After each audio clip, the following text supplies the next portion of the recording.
অত্যাৱশ্যকীয় সামগ্ৰীৰ অত্যাধিক মূল্য বৃদ্ধিয়ে সৰ্বসাধাৰণ জনতাক বাৰুকৈ জ্বলা-কলা খুৱাই থকাৰ সময়তে এইবাৰ ভাৰতীয় ৰেল বিভাগে যাত্ৰীৰ ভাড়া বৃদ্ধি কৰিছে। বিশেষকৈ 215 কিলোমিটাৰতকৈ অধিক দূৰত্ব অতিক্ৰম কৰিলেই 5 টকাকৈ অধিক মূল্য ভৰিব লাগিব যাত্ৰীয়ে।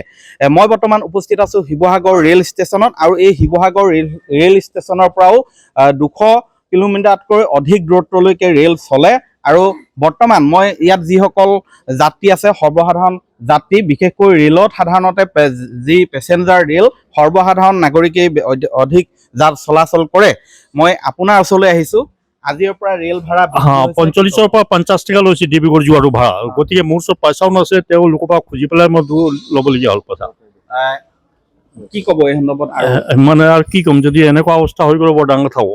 তেতিয়া মানে পইচাটো 5 টকা বাঢ়িলেও ঢেৰ হৈ গ'ল। কি ক'ব দাদা? रेलर भाड़ा वृद्धि होइसे? ये तो एक्चुअली बहुत ही दुखद बात है कि वो नहीं बढ़ना चाहिए उतना भाड़ा, क्योंकि प्रॉफिटेबल ही है ट्रेन का जो है, लेकिन वो नहीं होना चाहिए। बहुत सोचने वाली बात है। হয়, মই আৰু যাত্ৰী আছে ইয়াত পুনৰ কৈছোঁ যে শিৱসাগৰৰ মই বৰ্তমান ৰেল ষ্টেচনত আছোঁ আৰু এই ৰেল ষ্টেচনত বৰ্তমান একাংশ যাত্ৰী ৰৈ আছেহি। খুৰা কলৈ যাব? মই ডিব্ৰুগড় যাম। ডিব্ৰুগড় যাম। আজিৰ পৰা ৰেলৰ ভাড়া বৃদ্ধি কৰিছে আগৰ তুলনাত, কি ক'ব? ভাড়া বৃদ্ধিটো আকস্মিকভাৱে মানে আজি আমি টিকেট কাটোতে গম পাইছোঁ যে 5 টকাকৈ মানে আগতে যিটো 45 টকা আছিল সেইটো ডিব্ৰুগড় মানে 50 টকা কৰিছে।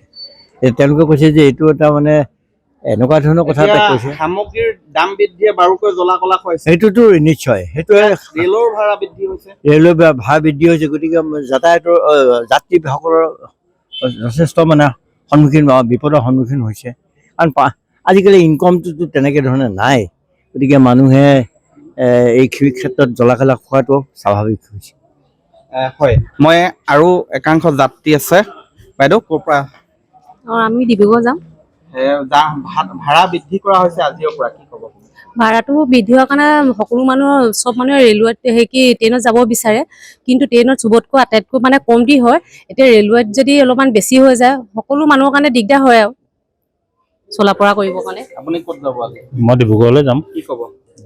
ডিব্ৰুগড়লৈ তাৰমানে আপুনি চাওক, আমি বাছত অহা যোৱা কৰোঁ। বাছত যদি আহিবলৈ যাওঁ শিৱসাগৰৰ পৰা আপোনাৰ ডিব্ৰুগড় 200 টকা ভাড়া।